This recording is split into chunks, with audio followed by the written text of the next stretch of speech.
don't think that could have gone any better. Okay. Hello, everybody. Let me make sure y'all can see me. Okay, there I am. Hey, uh, welcome to another day, another stream.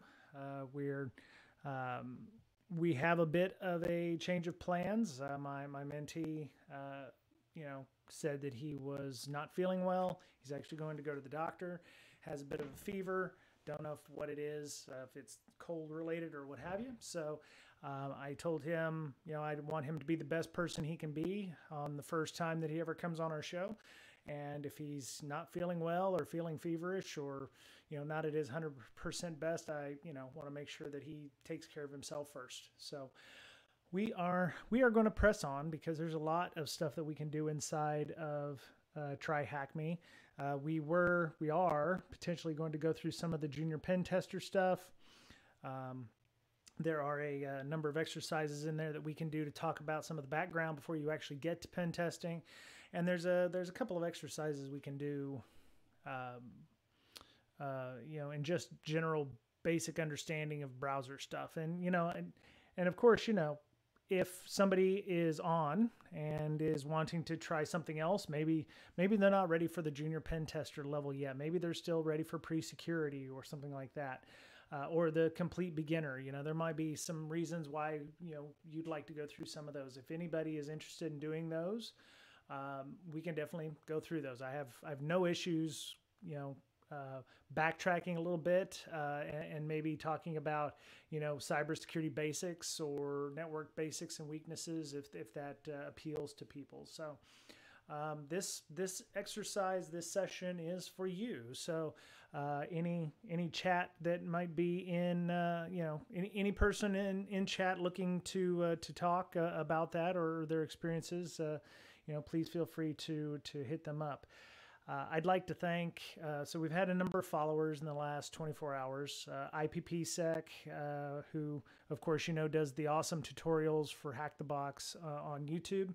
So definitely check out IPPSec.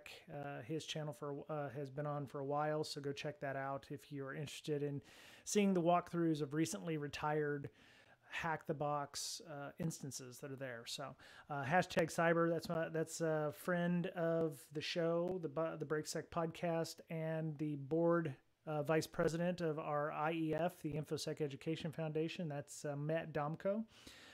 NXVL, Nicholas Varsarel. Sorry, Nick. He's been a podcast guest and a strong supporter of our Patreon for years, so I do appreciate him. Ocentinus, Triplexity, Wickety, I think it's Wickety. There we go. And Tech Bene. There we go. Okay, and let me see, Taki81. So yeah, that's that. I mean, we've had a number of people joining us. So thank you so much for doing so. I'm going to move my camera off once we start doing some of these things.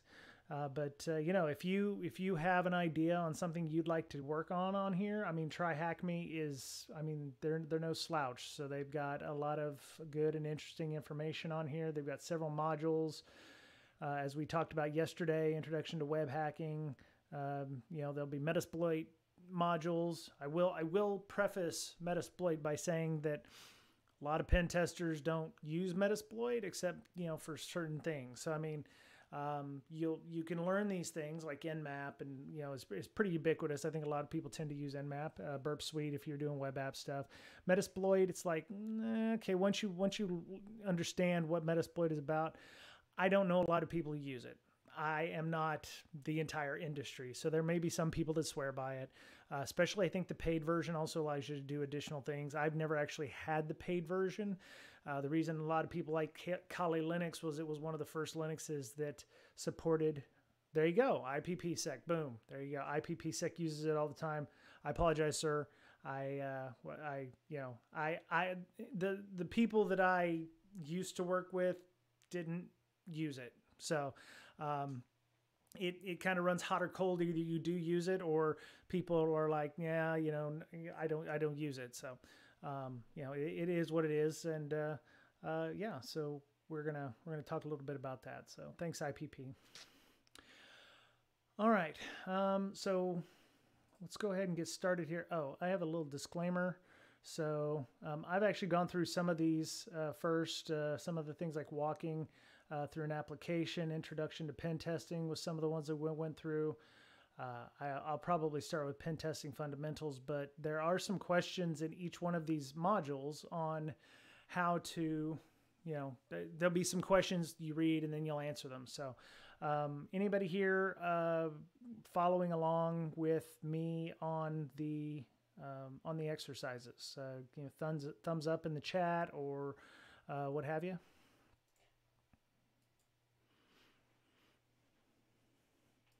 Man, IPP, it feels like it's a long time since I've seen you. I mean, like, on videos. I need to get back in and start watching my YouTube and stuff because it's a good way of staying up on things. So, okay, all right. Well, we will go ahead and get started. Okay. Hello, Kevlar MX. How you doing? Thank you for chatting and thank you for getting involved. So yeah, if you have an account, that's great. Go ahead and log in at this time, and get to this area. I don't know where you're at on this. Are you in the junior pen tester Kevlar MX, or are you doing something else?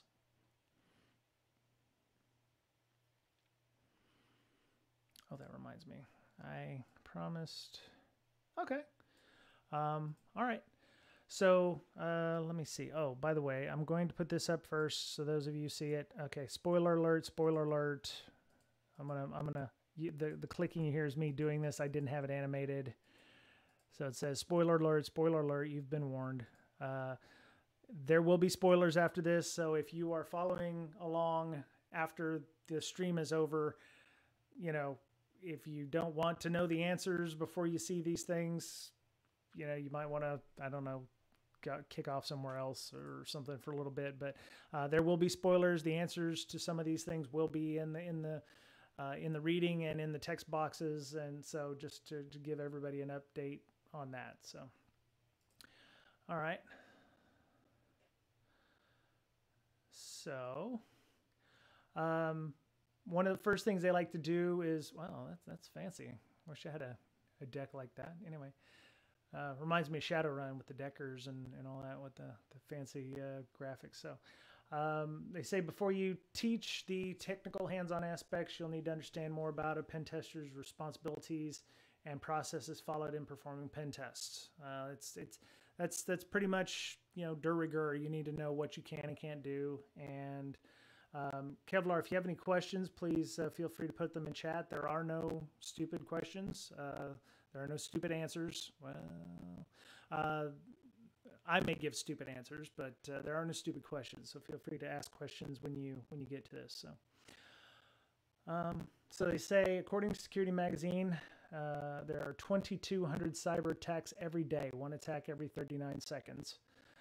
I would argue that especially during this time of geopolitical instability or war, if you're going that direction, there are probably more than 2,200 attacks, depending on depends on what you call cyber attack, though.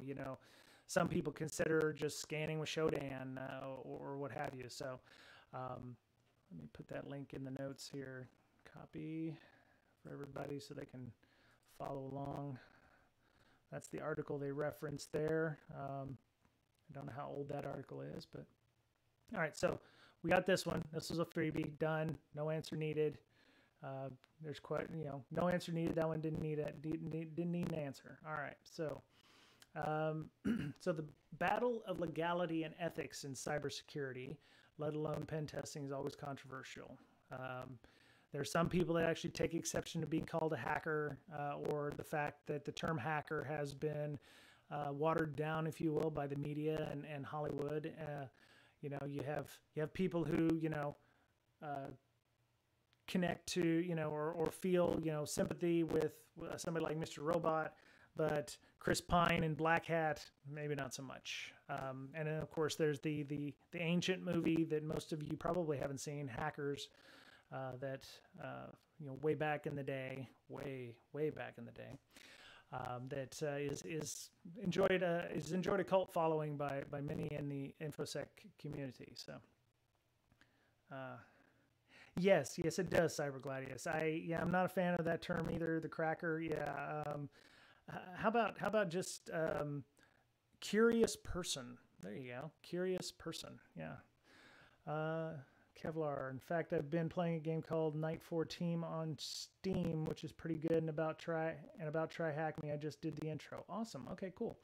The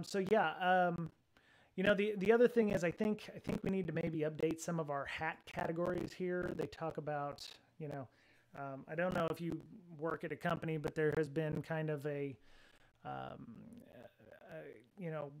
wanting to change these terms because, they tend to denote negative connotations depending on the language used. I prefer to call them bad actors or something like that. Malicious users or malicious actors, that kind of thing. I don't actually believe that there are white hats. I think in order to be a hacker, you have to do things that will a good guy in this, or person in this case. You have to be curious. You have to take a piece of software and break it down, which would automatically violate license conventions. So I assume that that line that that there are no absolutes. So that line is always kind of shady there. Just depends on what you have. So the important one here is rules of engagement. Permission is important. I think it really defines whether or not you're a white hat, not a white hat, a good guy, a somewhat okay guy, and a bad actor or somebody like that. Do you have permission to do this thing? Do you have the scope in which you're going to apply to that? And, the rules of engagement. If they tell you something's off limits, if they tell you, you can only not attack, or you can only test these certain networks, then you have to abide by those rules. Ideally, some companies are like, oh, thanks for letting us know if you've overstepped your bounds. To other ones, it's like, here come the police or something like that. I seem to remember a very well-known case in Iowa where some coal fire, I believe, testers were testing physical access to a courthouse, and it got a little cagey for a while there. I think they finally made it out, but they even had like the letter of intent to do so, but the local constabulary did not seem to care, and there was a lot of issues with the pen testers that did that. Let me go see. Coal fire.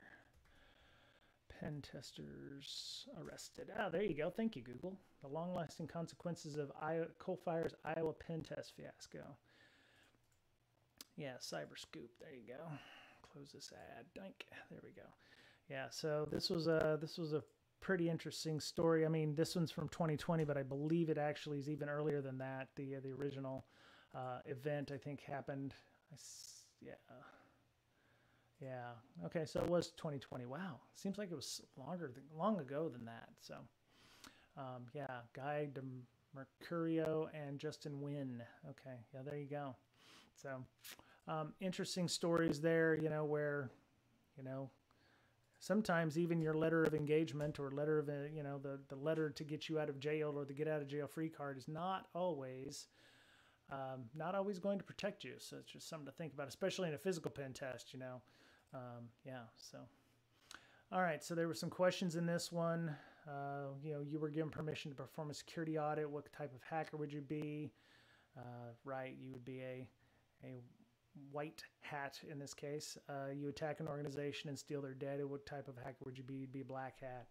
And, what document defines how penetration testing should be carried out? That's your rules of engagement. So, anybody have any questions about these different types of hat categories? I mean, I think there's enough people in the chat here that could also, answer any questions. They've probably done more pen testing than I'll ever do. Any questions from anybody else to this point? Okay. What I should have done was figure out how to reset this stuff and just start over from scratch. Okay, cool.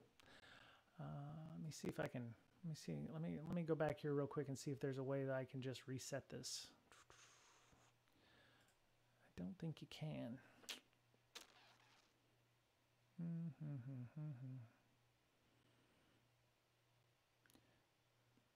Nope. All right. Principles of security. Okay. Kevlar MX, are you already at the introduction to web hacking? Because you know, feels like I'm you know, not giving people chances to do things if you know, we've moved on to that. So I need to figure out how to reset my progress or what have you. So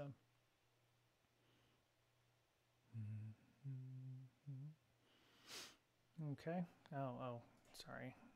I've got to turn on performance mode. My laptop sounds a little loud right now. So okay. Oh, task number 3. Okay. So you're on viewing the page source.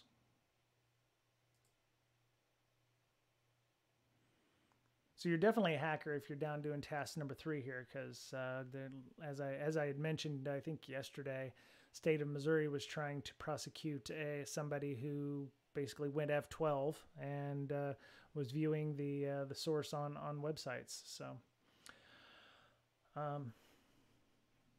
yeah. So all right. So we can go through some of the article stuff here. All right. So in this room, you'll learn how to manually review a web application. Okay. All right. So yeah, in the room, you're going to manually review a web application.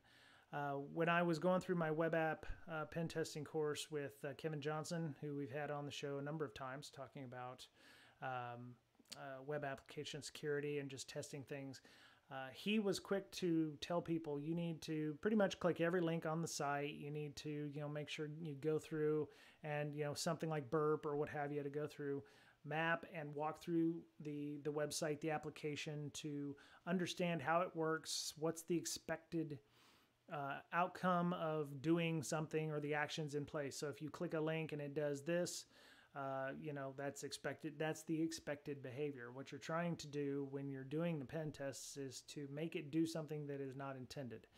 You know, his you know, thoughts were to go through, view source, do the inspection. There's a lot of other things that he had mentioned during the SANS course that we'll probably, you know, hit upon at some point during these things.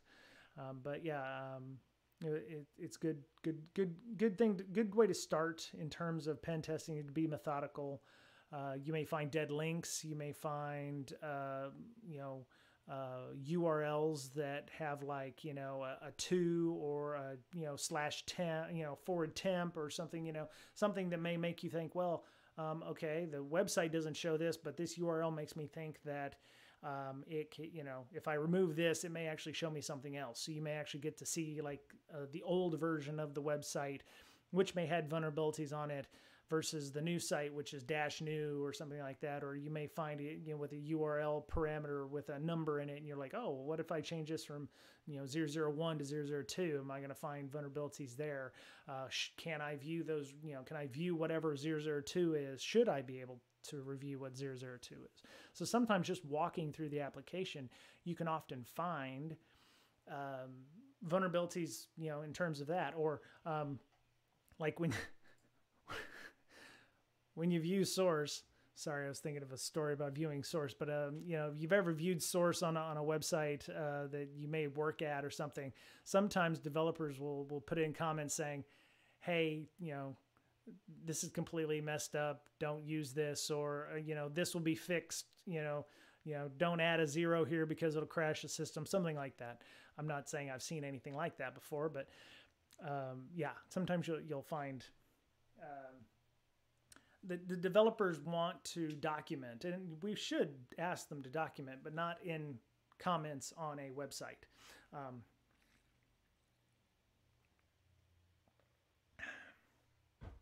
Water break. All right. All right, so questions are done here. All right, so we need to start our machine. So we're gonna go ahead and start our machine. With, as I mentioned, with the free version, you get a machine that lasts 1 hour. And I did promise people that we will be giving away two 2-month subscriptions to TryHackMe. So if you are interested in those or trying to win those, if you want to whisper me that you're interested, we will get you entered into that. And what I'll do is just go to random.com.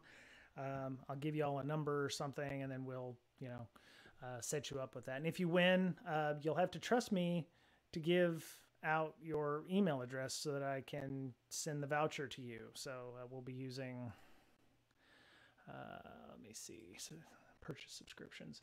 So yeah, you can go here. I'll put in my credit card information, and then we'll get you a subscription for, 2 months of free access. And then, we can allocate the vouchers and you can redeem them at your leisure. So just an idea there. So you can send us a whisper or, send us some bits or something like that for finding that. All right. So our site is up. Please don't hack that website, please. All right. So when you start the virtual machine, wait 2 minutes and then visit this website. Okay. So we're going to boink and we're going to go here. Oh, look, we have a lovely Acme IT support website. Oh, everybody's so happy. They obviously don't work in help desk. Or, maybe those people are dead. They've been dead for 50 years. Ooh. Yeah, anyway. I appreciate the help desk folks. Thank you, Touche. Oh, man. Okay, so... anyway, okay. So we're going back here. So, all right. So follow the URL. This will update in 2 minutes when you start your machine. All right. Exploring the website. So they say as a pen tester, your role when reviewing a website or a web application is to discover features that could potentially be vulnerable and attempt to exploit them to assess whether or not they are. These features, usually parts of the website, require some interactivity with the user. Finding interactive portions can be easy. Spotting a login form, an excellent place to start is just with your browser exploring the website. So, you're gonna go in here and like, ooh, this is really nice, and then you'd be like, oh, let's go view page source, and then you're like, oh, doink, doink, doink, doink, doink. So, you see some fairly bog standard stuff. Oh, see, we're already immediately looky here what we got here. This page is temporary while we work on the new home page /home. New beta. So that's interesting. We also see something over here, .nav collapse.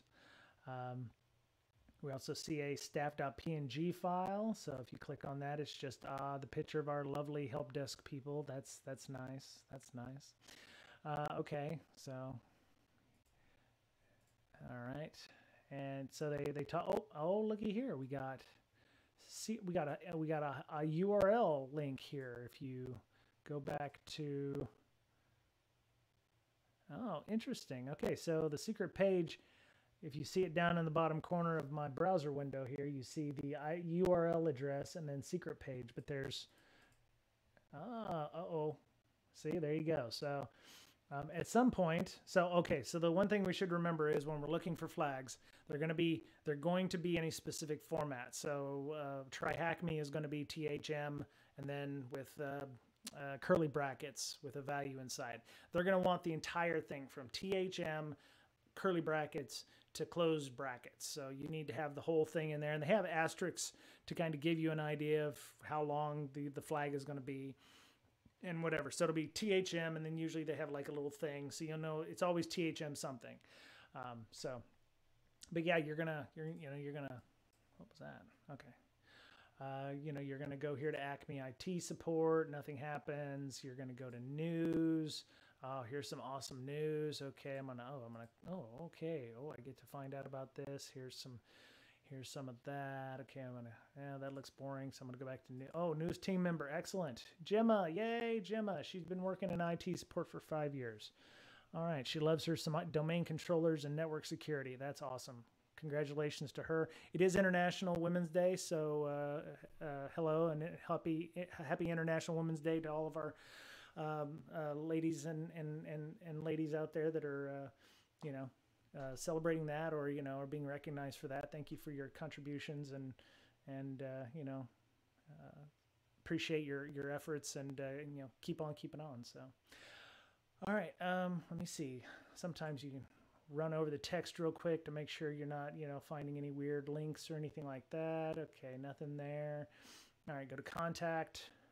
Okay, so we got a contact page. All right, excellent. So we'll go back to that later. I want to say, let's see. I only have an hour for this. You want, if your virtual machine times out after an hour, I think you can just start it back up again. But it gets annoying. I assume at some point some of these exercises is going to be like you're really hoofing it to try to get things done in an hour. So and then go to customers. So all right, so here's yet another with the login screen and stuff. So let's go look at that. Let's go look at the page screen on that. So nav collapse. Got CSS in here. Whoa, we got a SHA 384 hash here. That's interesting. Okay, yeah, just things to notice if they look out of the ordinary. This was created in 500ths of a second. That's pretty cool. Nav collapse is back. I don't see any odd. Here's nav bar. Col MD4, Col MD offset 4. That's pretty long. All right, customer sign up. All right, so there's a sign up page. All right, anyway, so we're, you can go and sign up here. Let's click on that and see what happens. There's a username, an email, a password, and then a confirm password. Let's go view the source on that. So type password, name password, type password, name C password, so confirm password. You've got some classes in here and some inputs. Okay, sounds good. All right, so we've walked through this. I've almost as much as we can, I think. Do I need to? I forget. Sometimes, doing these kinds of things on a browser where you're like, oh, I need to stop my pop-up blocker, or I need to block JavaScript. If you're blocking JavaScript, you might want to go in and make sure that it allows for all your JavaScripts and things to run. So,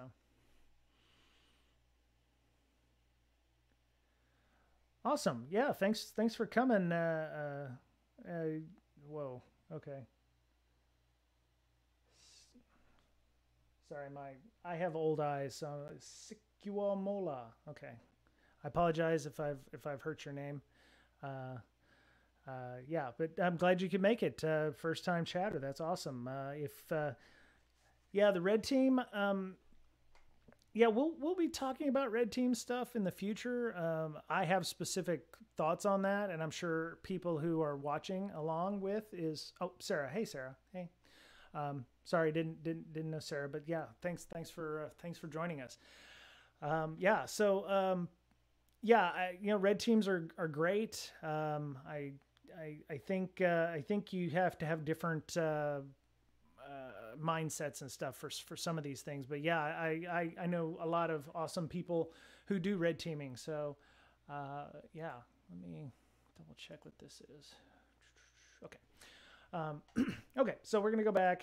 We're still on the clock here. So, all right. So they have a home page, news article, one ID. Ooh, okay. I missed the ID part. Maybe there could be something there, like we talked about. Maybe you can enumerate the different IDs. What they call it. So contact customers, customer login, sign up, reset. Okay. So we'll take a deeper look into some of these. So we'll view the page source. Okay, so we will go to the source of the IT website. Unfortunately, explaining everything we can do is well out of the scope of this room, and we'll need to look at the website design courses to fully understand it. So what they said is we're not going to teach you HTML. You have to go back over to the HTML web design to understand what each one of these does. Ideally, yes, we've already talked about some of the comments. The way you make comments in HTML is you start with a open and closed, bracket thing with an exclamation point and 2 dashes for HTML. And then, of course, your HTML elements start with an A and an href for that. So if you view further down the source page, there's a hidden link starting with SECR.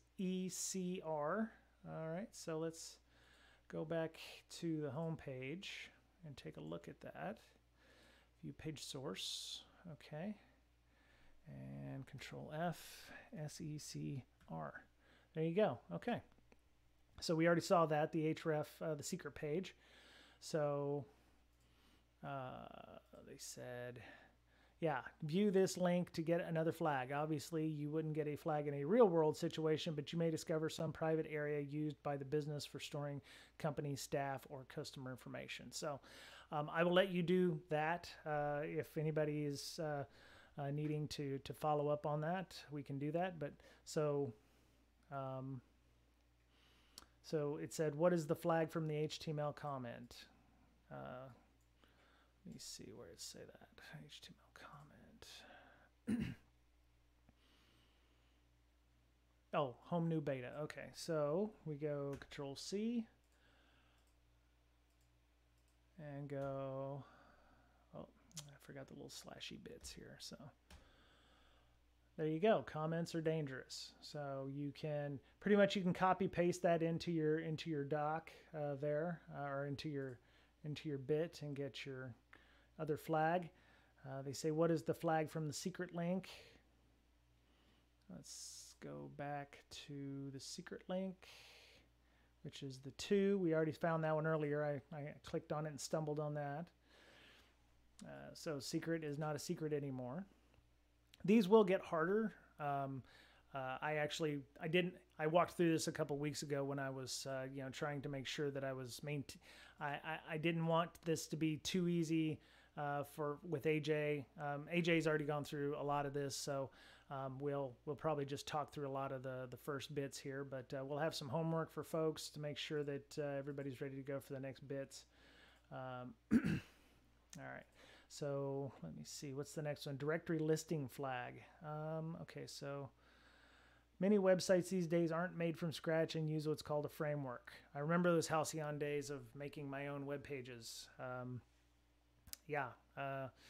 When I was back in my day, back in 2000, I mean, you either had like Front Page, which was Microsoft's version of an automated web page creator, which made your HTML just look complete trash. I mean, you think this looks complicated. I mean, the Front Page stuff would just be all over the place, and it was definitely a WYSIWYG editor, so you could click and drag and move things and change the fonts inside of a nice UI. But when you would look at it in HTML or in a text editor, complete trash. Dreamweaver was another one. That was back when Adobe created things other than Flash, and they don't even do that anymore. So. But yeah, so there's a ton of stuff that used to be like all WYSIWYG, but the purist in me wanted to do it, create the style sheet, create the HTML page, and continue working through that way. I actually created a table to format without needing TR tags and all that. So if you've ever made tables in HTML, you have TR, TH, and TDs for tables, headers, and cells, and I did a lot of research on that web and found a style sheet that could give you 3 columns with lines, and you didn't have to worry about it futzing up anywhere. So that was really nice, and it was actually super light too, which was the reason we needed it. So I'm hoping. So Kevlar, thank you for the question there. AJ's not here. What I'm hoping is either later this week or this weekend, he and I will be able to sit down and talk again.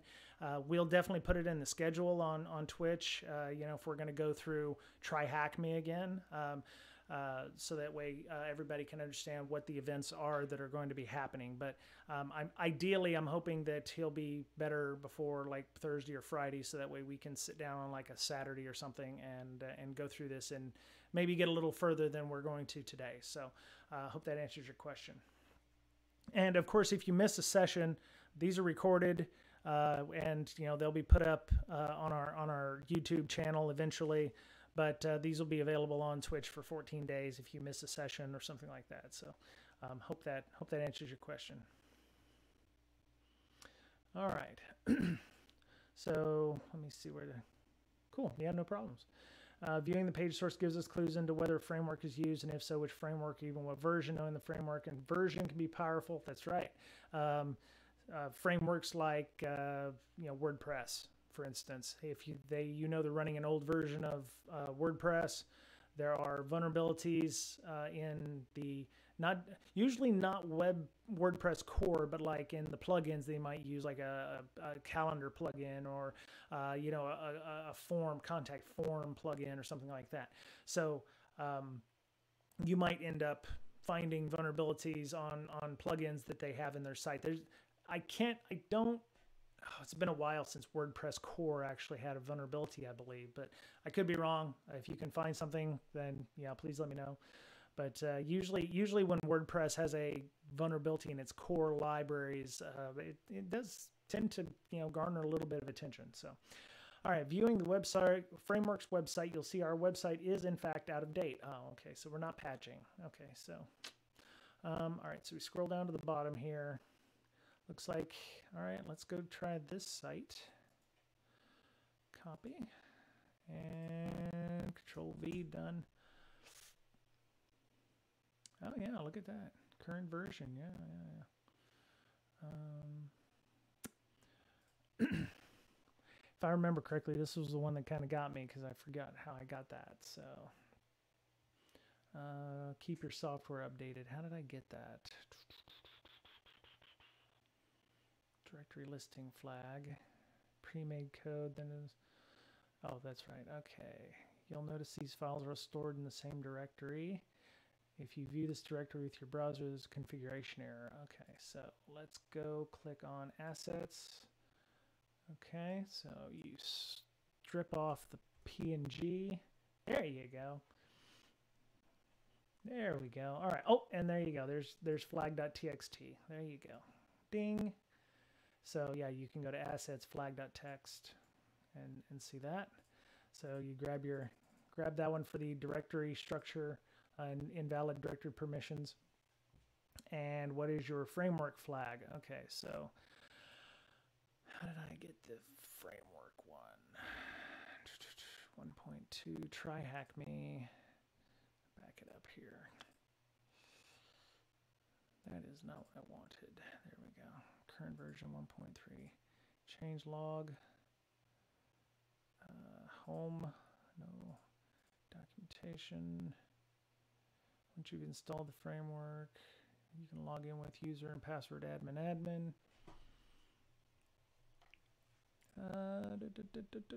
Okay, so let me start over here.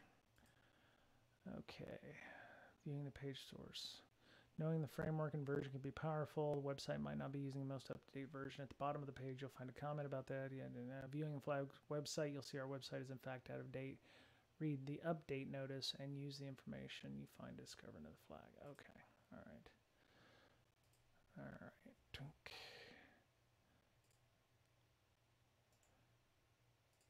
Okay. Really only depends on the day or when, however, change log. We've added the backup facility and administration portal. We've had an issue where a backup process was creating a file called temp.zip. Ah, there it is. Okay, temp.zip. Okay, so this does require you to pull down a file. And I believe you can go to... Oh, I think this is the directory structure in it. Temp.zip.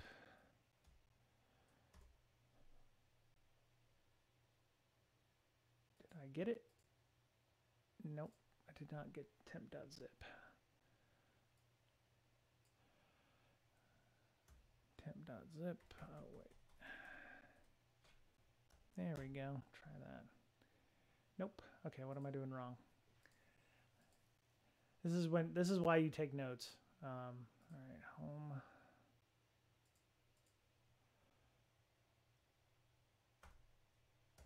Temp.zip. I'm dying inside here. All right, so I don't need that anymore. Okay, I've got the original web framework stuff here. All right, well, grab that. Can you log in with those admin credits? Oh, yes. Okay, I think you might be right on that. Let's see, change log. Where's the admin? Okay, THM login path. Control C.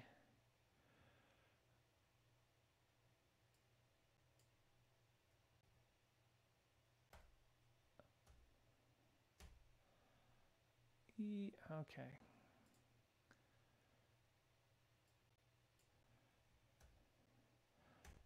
Demo gods are not. Jesus. Okay. All right. Once you've installed the framework, navigate to the path on your website. Okay. I need to get rid of sites. I swear this was a lot easier when I did it the first time.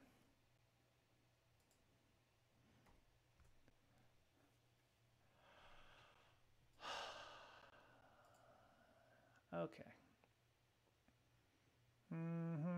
Yeah, keep your software updated. All right, so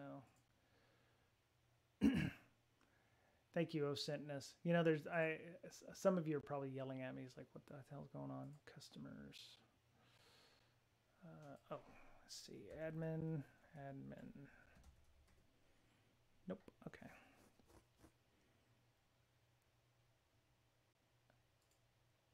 It's like every day is the demo god's day, and it doesn't work right. Documentation from the framework is pre-installed on your website's administration portal. Once you've installed the framework, navigate to, yes, and I see the path on the website. Yes. Okay.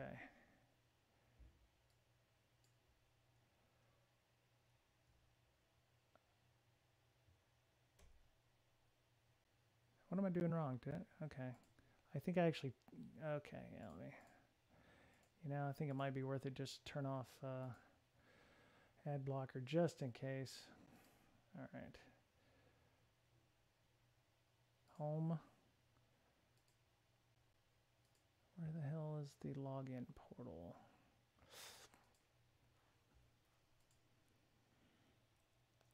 Hey, Kevlar MX, you have any thoughts here? How did you get that that tag there? Because I have slept since then, so I am flailing a little bit here on this.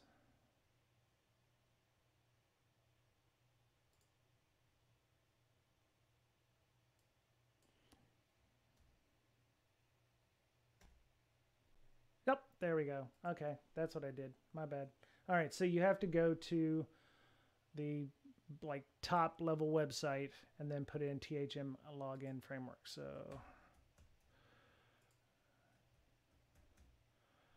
all right, there we go. Ding, there it is. That's how you do it. All right, so you have to go to the URL of the original website and then put in THM framework login, and then that works.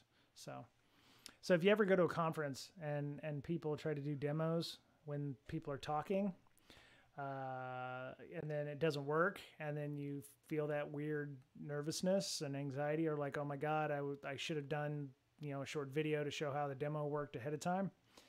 That's me right now. So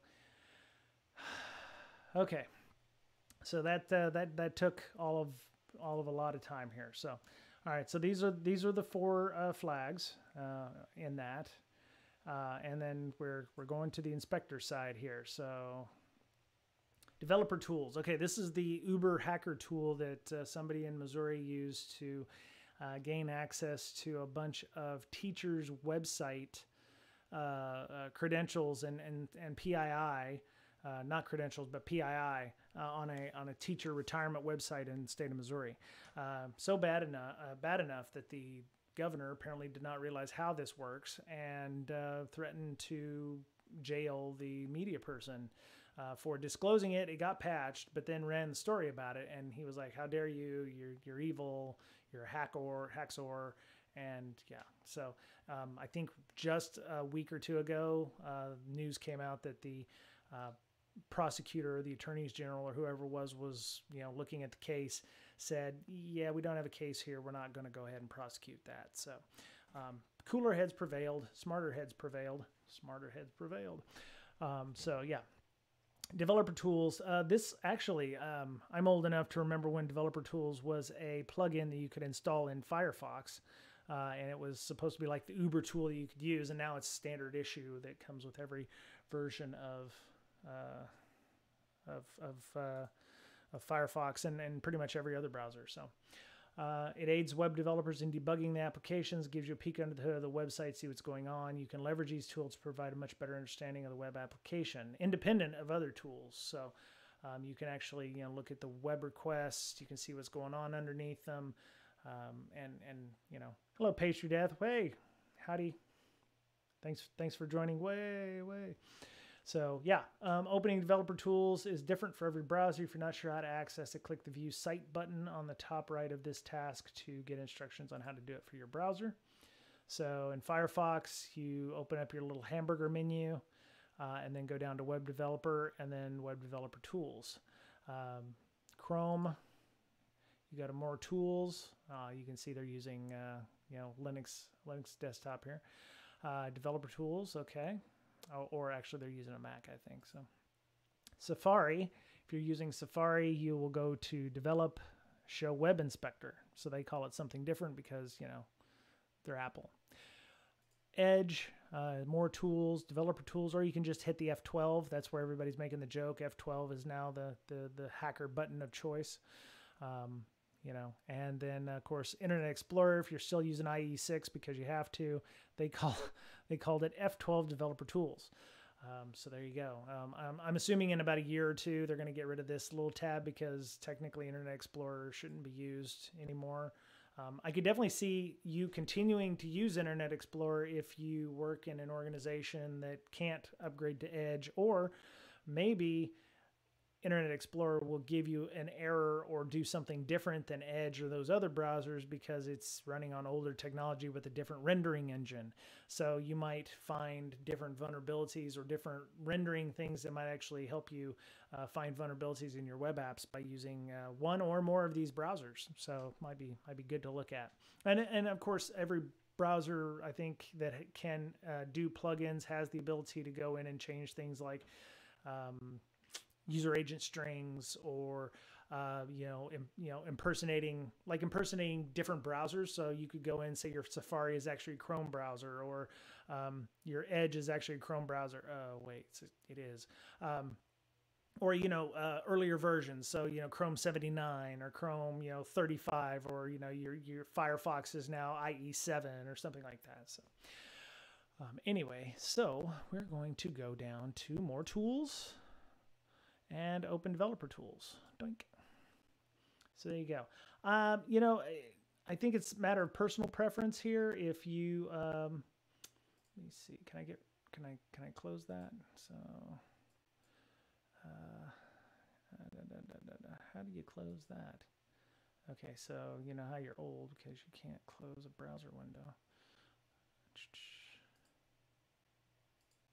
There we go. Exit split view. There you go. Depending on how you do things, I actually had it down here on the bottom so that I could, see what was going on with the website a little bit. Inspector. So inspector is access to developer. Inspector doesn't always represent what's shown on the page. Mash the F9 or F20. That's true. My thing is, my laptop has now all these special keys on top of the function keys. So my biggest thing is I'll be hitting the F12 button and all it does is make my screen get brighter. And I'm like, what the hell? Oh, right. I don't have function lock on or whatever. I turned it off. Or, the dreaded one where it hit F7 and it turns off all your Wi-Fi access. You're like, no. And then, I have to get back into things. So, all right, so we're going to go in and look at Inspector IT Acme support. So let's get back off of that. Okay, so we're going to go to home. One of the things they mentioned was, we're going to go read the news. So this is actually perfectly cromulent use of Inspector because they're going to show you how to get around a paywall or a wall of something in front of your text to keep you from reading the things. If you're on news sites and they go, oh, you've already read enough news today, you don't need to see anything else. You don't need to educate yourself any further unless you pay us monies. There's a lot of ways of getting around those. We don't suggest you do that. We suggest you legitimately pay for all of the access you get to all of your news.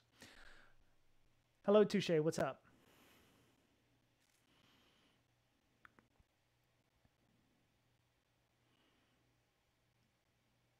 Wall Street Journal. Okay. Yeah.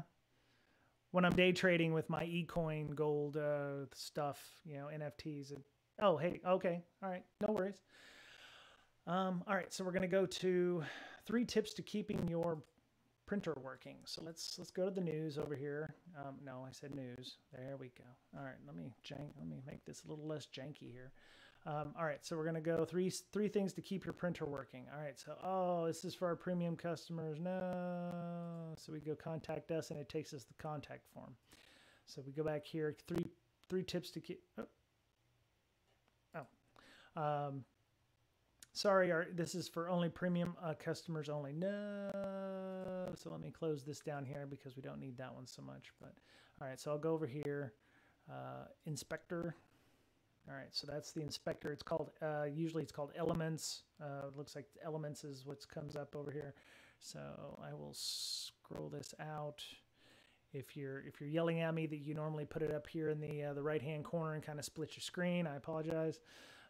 You know, there's definitely more than one way to do this in your environment. So what you see is as you're scrolling down, it'll actually show you what the nav areas or what the different elements are in this respect, so you can see what is what, and it will have, at least in Edge, you can collapse these things down so you can see individually which one is which. Like it'll break it down by tags or what have you. Hopefully I just did not clear that out. Anyway, okay. So all right. So what was it wanting us to do here? So right clicking on the premium. Notice paywall, you should be able to select the inspection option from the menu, which opens developer tools on either side. You'll see the HTML elements that make up the site. So premium customer blocker. All right, so let's go down to premium customer blocker. Let's see here. That is, you might have to expand it. All right, so that's that area where you can't see. All right, there, this part here. There we go. Premium customer blocker. There it is. All right, so this article is for our premium customers. Please talk to a member of our staff about upgrading your account today. All right, so this is the area. This is the div that you want to look at, including all the way down to this point right here. All right, so let's go read through and see what it wants. First two articles are readable. Third one's been blocked by a floating notice above the content. You have to be a premium customer to view in the article. The floating boxes blocking are often referred to as paywalls. They put up a metaphorical wall, the content you wish to see until you pay. Right-clicking will allow you to inspect the option in the menu and see these shots that look very similar to this. All right, locate the div tag, right, and click on it. You'll see the CSS styles in the styles box that accompany this element or applied to this element, such as 60p, text-align. Pastry Death says, Inspector is also a great way to push disinformation on your friends. You can locally edit people's tweets, etc., and take pictures of them like they did it. Yes, thank you, Pastry Death. We were just talking about the good guys, the kind of okay guys, and then the bad guys, or bad people in this case. So that is definitely a mediocre, good guy thing, depending on how bad that is. But I agree. It's definitely fun to play jokes. So yeah, just as long as they find out that it was a joke later on. So, all right. So let's go to the premium blocker. All right. You see that click there. All right. So you go over here to the elements. You see the areas that they've got. All right. Let's read through all of this. So they say, if you click on the word block, you can type a value of your own choice. Try typing none, and this box will disappear. So, all right. So there's block. You type, whoa. Okay, let me see. Have I done something wrong? Let me refresh the page here real quick, because something happened. Yeah, it's really weird. I don't know why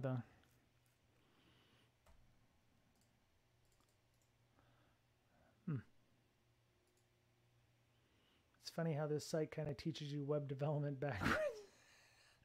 That is a true statement, sir. That is a true statement.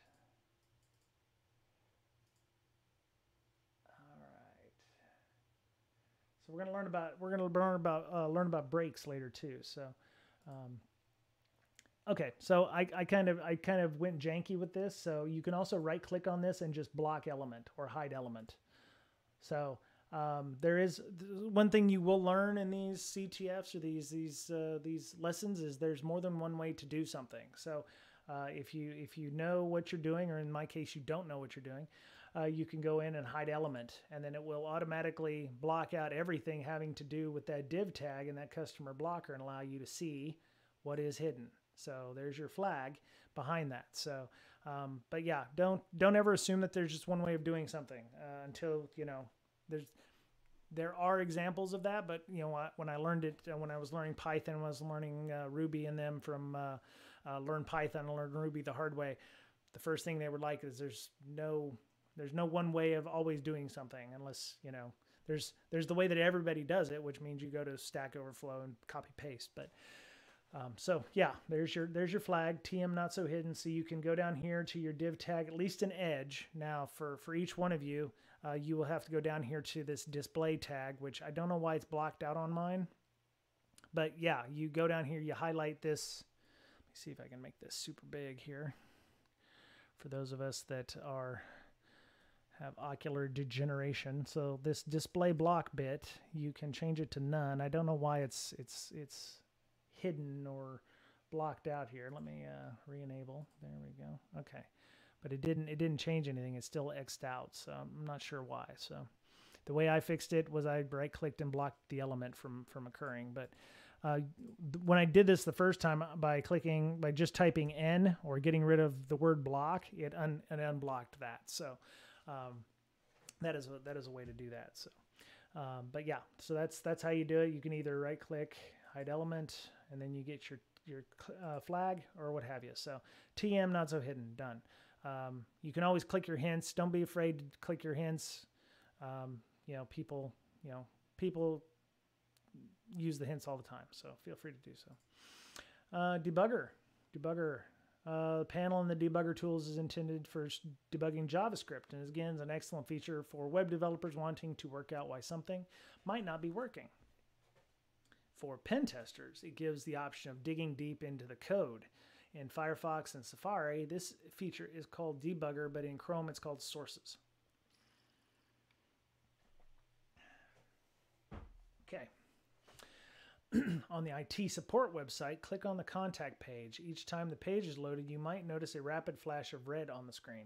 Oh, Pastry Desk says, a good way to find something in the DOM, which is the document object model. Anything in style sheet, HTML, JavaScript that you're looking for, you just want to use the search function. Yep, very good tip. Thank you, Pastry. Thank you, Pastry. All right, so we go to the contact page. All right, so we have the page here. Go to sources. Sources is where you need to go for all of these things. So let me make this look pretty. I may end up regretting that, but we'll see. All right. So many times when viewing JavaScript files, you'll notice everything is on one line, which is because it has been minimized, which means all formatting tabs, new lines, and spacing have been removed to make the file smaller. This file is no exception. Has also been obfuscated. That's not spelled right. It should be without the I there, which makes it purposefully difficult to read, and so it can't be copied as easily by other developers. Let me double check here. Okay. Yeah, we're good. Okay. All right, good. All right, so sorry about that. All right, so we're going to go in here, and what they want you to look at is the flash.min.js. Now, I have refreshed this page several times, and I don't see oh, there it was. Okay, so a couple times I've been in here. I think it was because I didn't have all of the JavaScript enabled on the site. Again, if you're going to do these things, you need to remove things that are going to cause you issues. So, you know, you need to turn off ad blockers or JavaScript blockers or what have you to make sure that you can actually see those things. All right, so ideally, the best thing you should do is just run a browser with no plugins, unless you need something like a tamper data or a user agent string or something like that, something that's not going to change or modify the web app itself, because you know, I could walk through this web app and I have a JavaScript blocker on or the ad blocker on, and it will make the browser do something different, or maybe it won't make it do whatever it is that needs to be done at all. So you want as clean room on a browser as you can, as clean a browser as you can, not clean room browser. But yeah, so I mean, just a thought out of that. So we have flashmin.js. Oh yeah, look at that. Oh man, don't you just love all of that parsing? I will tell you. Parse. Okay, so go back up here. All right, so what you're looking for is the flash remove portion they were talking about.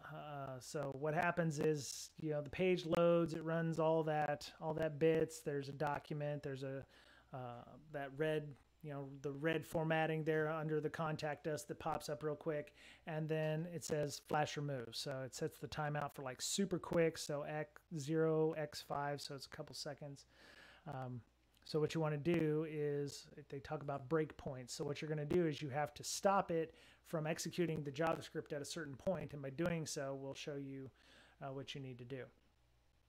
We can return some of the formattings by using the pretty print option, which looks like two braces to make it a little more readable, although due to obfuscation, it's still difficult to comprehend what's going on with the file. If you scroll down to the bottom of the flashmin.js, you will see the line this. Okay, this little bit of JavaScript is what is removing the red pop-up from the page. We can utilize another featured debugger called breakpoints. These are points in the code. We can force the browser to stop processing JavaScript and pause the current execution. If you click on the line number that contains the above code, you'll notice it turns blue, and we've now inserted the breakpoint on this line. So when I did this, I didn't make this all pretty.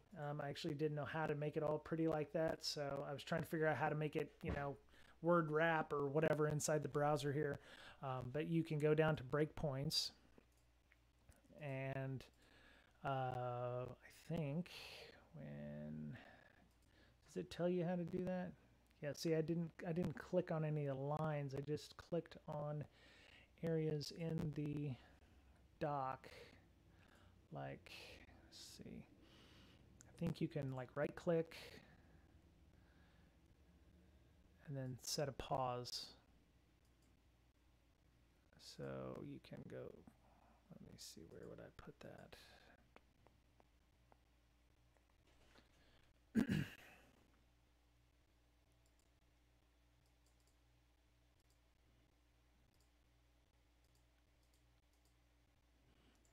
All right. Let's move that back a little bit and deactivate breakpoints. Pause on exceptions. Don't pause on exceptions. Let's scroll this over a little further. There we go. All right.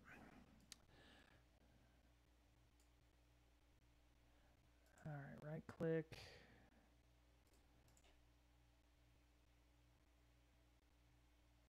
Add source map. How did I set those breakpoints before?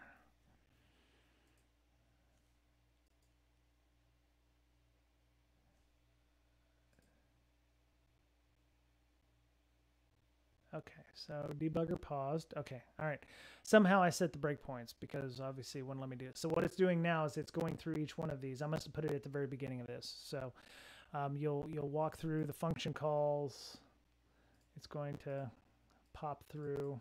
I don't want it to go vappy. Okay, well it's gonna go through really take a long time to get through, but it will get through content script. This is not the best way to do this by any way, shape, or form, but I don't know why it did it this way, but it did. So, oh my God. Okay, keep going. All right. Let's just go. Content script.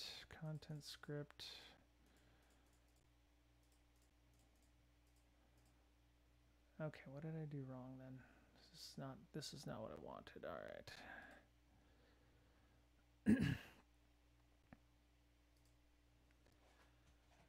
so I did something wrong there. All right, let me go back into FlashMin.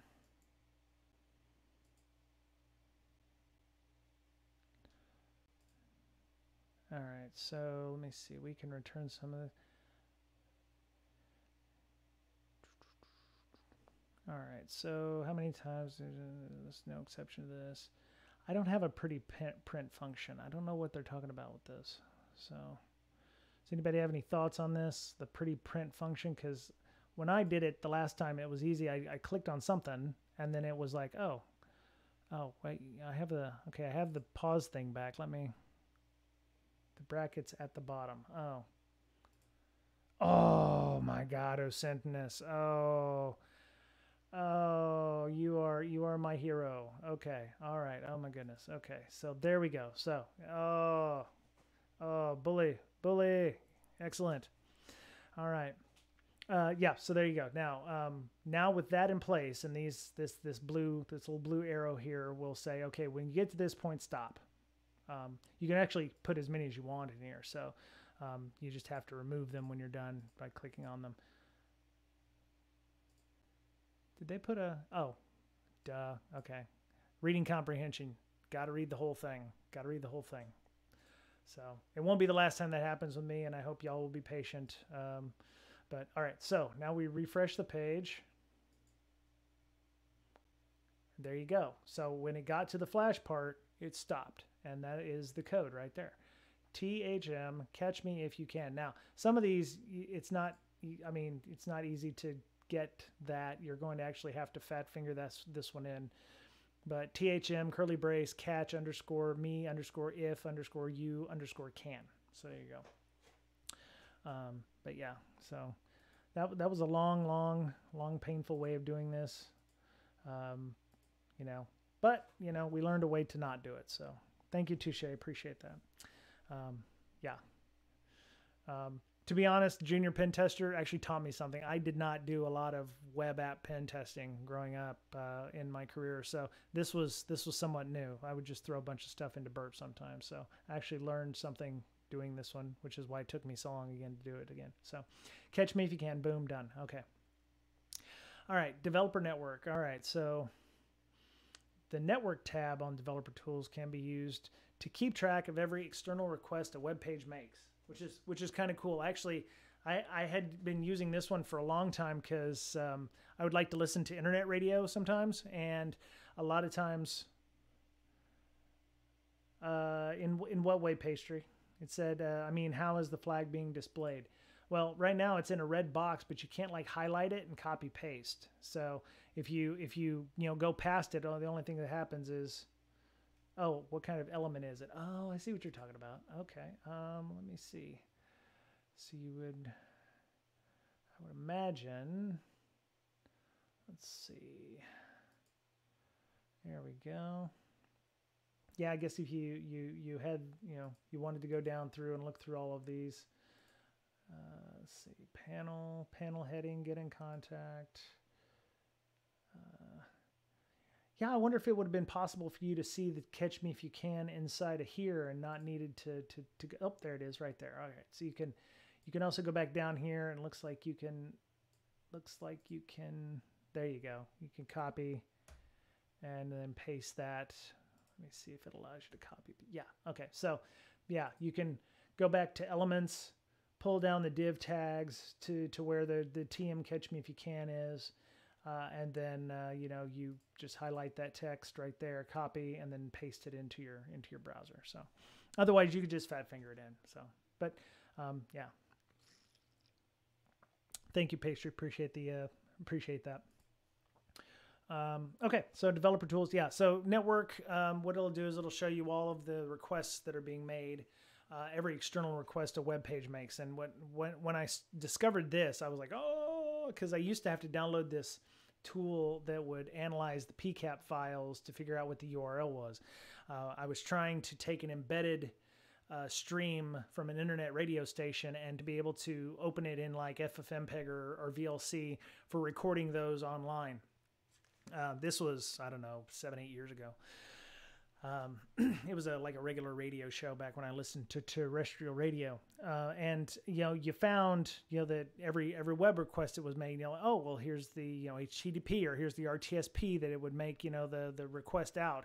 Otherwise, it was a really ugly Flash. And I was using OpenBSD at the time, which OpenBSD didn't use Flash. It didn't want Flash in its browser. So, yeah.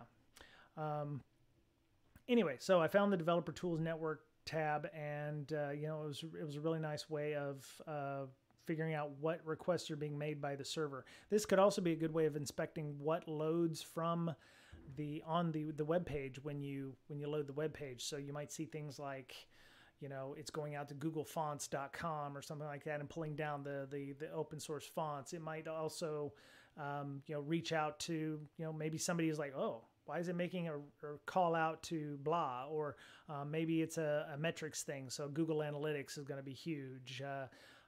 Web Trends was back in the day, DoubleClick.net, etc.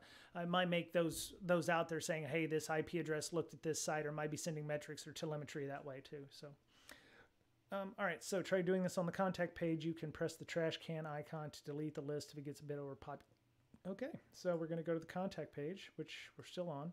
I got to kill the sources, kill that break, and refresh. There you go. Okay, so we're going to go back to the Network Open tab, go to the contact form, and press the send message button. You'll notice an event in the Network tab. This is the form being submitted in the background using a method called AJAX. Now, for those of you watching, I think the second stream we did, I was talking about AJAX, which is asynchronous JavaScript. It's a method for sending and receiving network data in a web application without interfering with that. A lot of large AJAX type implementations I think were mentioned were like Google Docs, anything that, where you make a change, that data gets automatically sent to the other centralized location to be disseminated to others. O365, like Office, I believe. Don't quote me on that one, but I do know that they mentioned Google Docs specifically as an AJAX type application. All right, so we will go to, I don't think I need that one here, so let me close that. Contact form, go to network. All right, so let me dock this to the right. All right, so we've got the network on. All right, so we're gonna go and put Bob at bob.com. I feel bad for Bob at bob.com because he's getting a lot of my spam over the last 15 years. And test message. All right. So we will send that, and see what you saw there is you saw the contact message pop up. Close that. All right. So you see the jQuery's running min.js2. So there you go. There's that. And you see the AJAX on there. Computed anonymous dispatch fee handle. 197 bytes. So I assume the size is based on the amount of information that is in those three fields. And it took 489 milliseconds. So this is also a good way for web developers to find out how fast or how slow your scripts run. So, okay. All right, so contact form sent, done. All right, so now we go back to, all right, so what you'll want to do is go there, go to contact message, examine the new entry on the network tab in the contact form created, and view the page the data was sent to in order to reveal a flag. All right, so, oh man, ton of websites still, Pastry, a lot of websites still use jQuery. Oh yeah, I can almost, yeah. So that was easy enough. So you just click on contact message, boom, preview pops up, message received, THM got AJAX flag, done. There you go. So you just copy paste that one in to the area down here, boom, and then correct answer, done. So so the hint on this one, when you find the contact message request, make sure you click on it to reveal the response of the request. There might be a response tab shown when you click it. So there you go. Okay, well, that is it. That is 1 through 6. There you go. This is a free room, and look, we still had 6 minutes and 22 seconds left, even with my jankiness on the debugger and all those items. So There you go. Anybody have any questions about what we've talked about here? You know, maybe we went through, I think we didn't walk through, well, we walked through the application. There was a couple of things we didn't talk about in terms of, let's back it up here. Dashboard. Let's see, there we go. No, there was another part I thought we didn't review. So, is there any questions on any of what we've talked about? The debugger, the networking stuff, JavaScript, the breakpoints is actually really cool, very powerful, as a matter of fact. Anything with a large JavaScript, you know, I missed the beginning of this, but it made me feel a lot better about my beginner knowledge. Yeah, me too, Pastry. I actually like, you know, just doing this. It's amazing how much you learn. You know, I spent a good, I don't know, 5, 6, 7 years using Linux, and then I did things like over the wire, Bandit, you know, Bandit's like the base model of over the wire.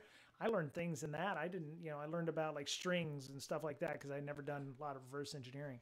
So, you know, things like strings, if you're opening up an executable, you know, there's a number of things. I definitely want to run through over the wire at some point. So if anybody is like, I want to learn Linux, over the wire Bandit is a very good place to start. But yeah, you know, the debugger stuff, the inspector, being able to break down your large JavaScript applications, you know, you can find all kinds of stuff in there. So, any other questions? Touche, Kevlar. It's not Kevlar, is it? It is Kevlar. Okay. Kevlar, any questions? How did you make out? How'd you do?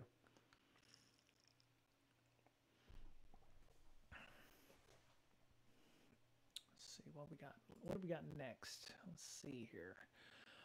Content discovery. Okay, learn the various ways. Okay, excellent. Yeah, if you have any questions, feel free to reach out. You know, I can hook us up with our Slack. There's some things that are still in flight. Because we became an affiliate, it's kind of changed the way we're doing things. I'm not enabling ads because I don't like ads. As I mentioned on previous streams, I usually use an ad blocker to block ads. Why would I want to be the guy that's making people block ads? So, you know, if we do any kind of revenue generation, I just want to keep it to either bits or subscriptions, or if anybody has any other idea that's better. We have a Patreon, but I'm actually reviewing that to whether or not to make sure it makes sense. But if you got value from this, I wouldn't hurt a couple of subscriptions or some bits if anybody wants to do that. So let me see, Janae. Let me see if anybody whisper me over here on Twitch. Let me check my phone.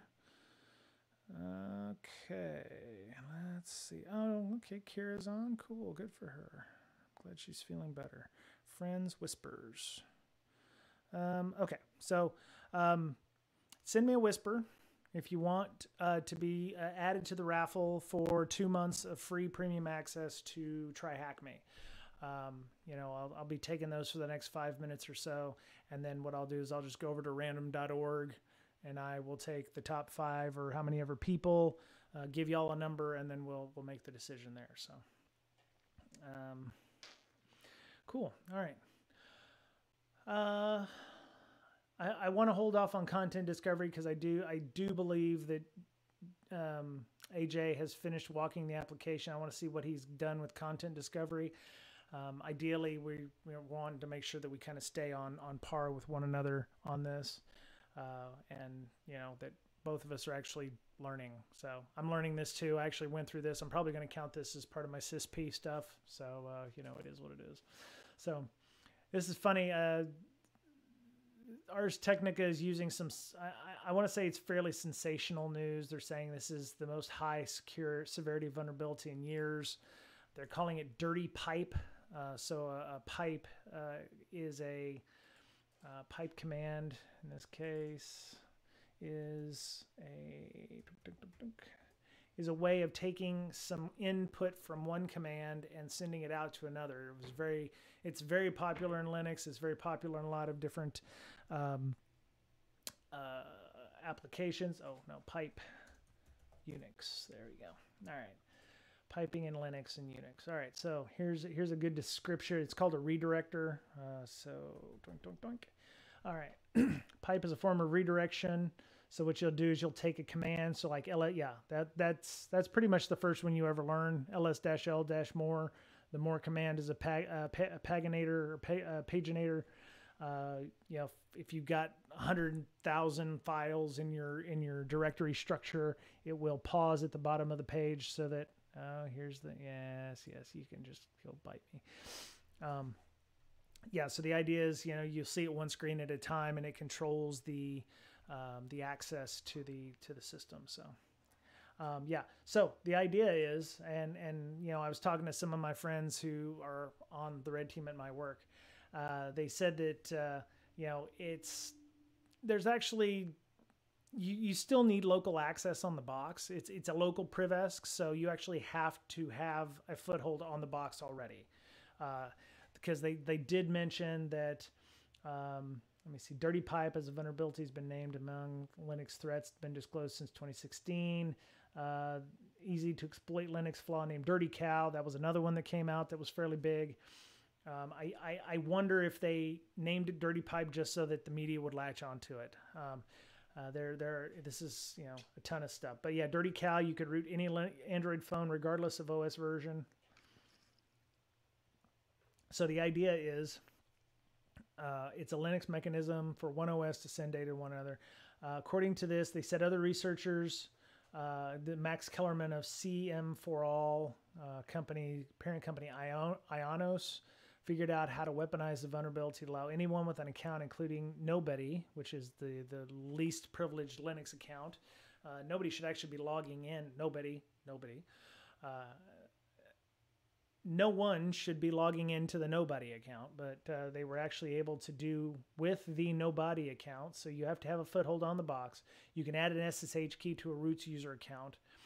There was also down here, they said other researchers showed that you could actually overwrite data in read-only files, which is kind of interesting. So looking up grep. Grep is another one as well. Yes, grep. Grep is another way to learn about piping.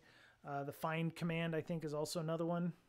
You know, but yeah, grep is definitely another one as well. So if you are on Twitter, add this person to your list, Blasty. If you're not following this person, you know, they tend to put out some good stuff. Nopslide is another one. So definitely add to your reverse engineering and POC creators, if you will.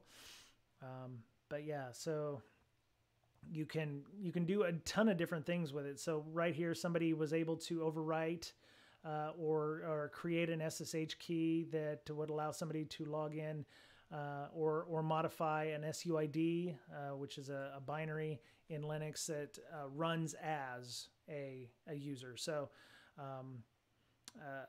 so an SUID binary is SUID binary.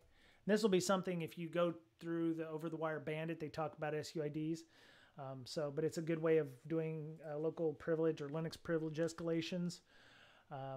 When you run the command, it runs as root, or it would run as, you know, Bob. So if, you know, I log into a box and I run an SUID that I can run, but it would run as Bob. So, or it would run as a service account or something like that. So yeah, there's numerous explanations on how to exploit SUIDs to get root shells. Here's a link. Oh, sorry about that, Touche. Let me go back. I apologize. Yes. So Blasty, let me see if I can click on him and get you his email, his proper. All right, so there we go. C, and I need to add the Y at the end. So there you go. Y, Blasty, and then Nopslide. So Control C, Control V. So anybody who's coming in perpetuity will have those, Blasty and Nopslide. Yeah, so there you go. But yeah, they were able to do all kinds of stuff, including, you know, creating, you know, SUID shells. So yeah, looks like the vulnerability first appeared in Linux kernel 5.8 in August 2020. So it's been around for like 2 years.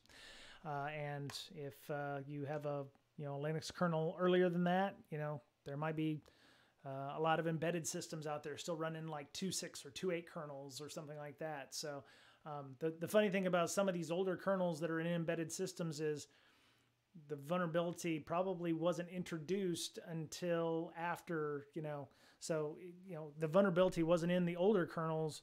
So you've got this area where it's like, it's so old, it's not vulnerable because the code that was added to make it vulnerable wasn't added at that time. So it's kind of an interesting situation I've ran into more than once. So in a lot of cases, yeah, it was like, oh, we're running a 2.6.8 kernel, and oh, well, it didn't get introduced until the 2.6.12 kernel, so we're safe. And I was like, well, it doesn't sound good. I mean, we've dodged this bullet, but there's only a ton of other things than the 2.6.8 kernel that we would have had to worry about. So, but yeah, there's, they said the steps are: you create a pipe, you fill the pipe with data, drain the pipe, which is leaving the flag set in. So there's a number of different ways to do this. You might want to just follow them, and I believe they might have a write-up. Let me see, what's the write-up here look like? Oh yeah, it looks like there's a nice little write-up here for Dirty Pipe. So I'm gonna post that in the chat window as well. Doink, there you go. All right, cool. Yeah, so yeah, oh yeah, that's a nice long one there. So that's pretty good. Okay, so TLDR, patch your stuff if you can, or I believe that there's a simple fix for it. Somebody had mentioned. Wait, let me go look at the comments when I first posted this in the chat window here. Let's see what they say. Patch was, oh, the patch is hilarious. Buff. Tack, yeah, output flag. So yeah, they said the patch for this is buff. I take no flags equals 0. So that's the patch for it, and that's actually supposed to be a dash and this. So yeah, but that's supposed to be the patch for fixing this in the kernel. But it is what it is. Anyway, so let me see. I have a meeting coming up. I actually need to bounce here, but yeah, hopefully later this week, for those of you who are okay. So nobody's whispered me for the licenses for TryHackMe. If anybody is still interested, you can still whisper me. It may be that we're just going to be giving these away at some point all at once. It's not like a sub where I can just drop this here and be random, because there's going to be a lot of people on here that may not need this or may not want this. But if you're interested in a subscription to TryHackMe for the premium version, which, as we talked about yesterday, gives you access to things like all the rooms for all the learning content, full access to all the learning paths, and unlimited web-based attack boxes and kill. Oh, there we go. Okay. All right, there's one. Okay. All right, but yeah, so yeah, I'll check it out. So yeah, if anybody has any other thoughts, comments, concerns, any new interesting news that we should mention. Patch Tuesday was today. If you have Linux boxes, so you might want to go, or not Linux boxes, Windows boxes. They came out. I think they said 71 vulnerabilities. Yeah, 71 vulnerabilities, including 5 fixes for issues in Azure and Office. Patch Tuesday, I think they're saying Patch Tuesday was fairly light security updates. So there you go. Any chance of using HTB over THM in the future? I have no preference over Hack the Box or THM. Actually,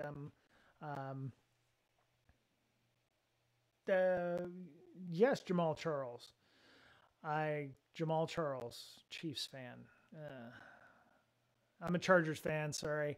I have Hack the Box. I'm fine with either one. Hack the Box honestly has a bit of a learning curve. You have to go through the exercise to actually get an invite, which from what I've been told, and only reason I have an invite into Hack the Box is because we did a study group on the Slack, and you got through it. But I have been told by some that the challenge just to get into Hack the Box is often more difficult than some of the boxes themselves. So, and I have seen that. So, okay, easy sidestep. Thank you.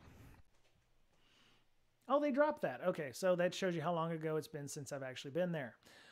So, okay, Cyber Gladius, awesome. I don't have an opinion on that. The only thing I would say is the only thing I would suggest about Hack the Box over TryHackMe is, and again, I haven't been there in a year, but do they have lessons like this where you can be a junior pen tester, or are we just going to be sitting at a box hacking on it all day with no real direction? Because I feel like we need to give some direction first before we just throw people into the lion's pit and say, hey, go hack these things, because there's no structure, it felt like, the last time I was there. Maybe IPP can help us out with that. Do you have like, hey, here's how to pen test or something like that? I mean, I have no problems doing a Hack the Box stuff. I mean, we still, I believe, have our BreakSec lab. So,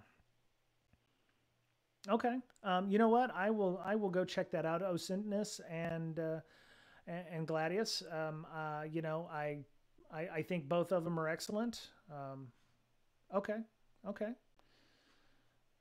Yeah, I will take a look at both. I will take a look at Hack the Box as well, and it may be that we can switch off or do we can do both. Why don't we do both? So yeah, I will definitely do that and take a look. And that's my bad for not taking a look at Hack the Box first. It's one of the first things I cut my teeth on around here. So I do apologize for that, and I'm glad that people are suggesting other things. So. I will be honest, I haven't done much on HTB or THM, but if anybody's looking at getting into doing pen testing, I can recommend going through the web development course first. Okay. Okay. Right. Yeah. Okay.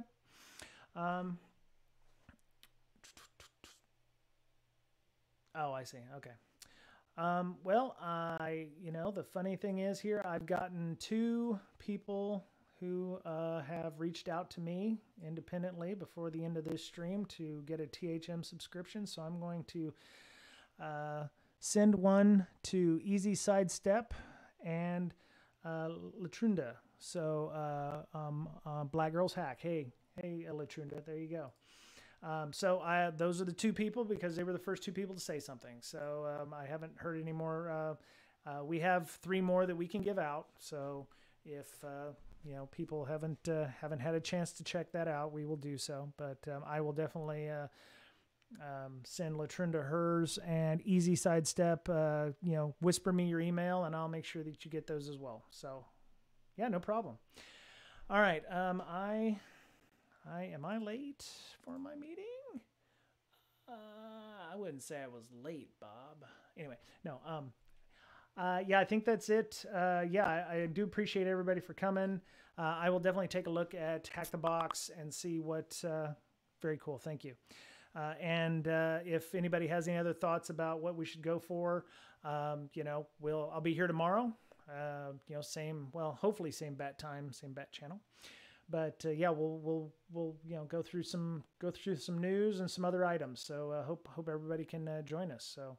Thank you, Touche and Osintness and Cyber Gladius and Pastry, of course, and IPP and all the other folks who contributed and helped out today. It was very nice to have people to talk to on my chat instead of just talking to myself, because I do that a lot. So, but yeah, have a great rest of your day, and yeah, feel free to reach out. Tell your friends if they're also interested in doing this stuff as well.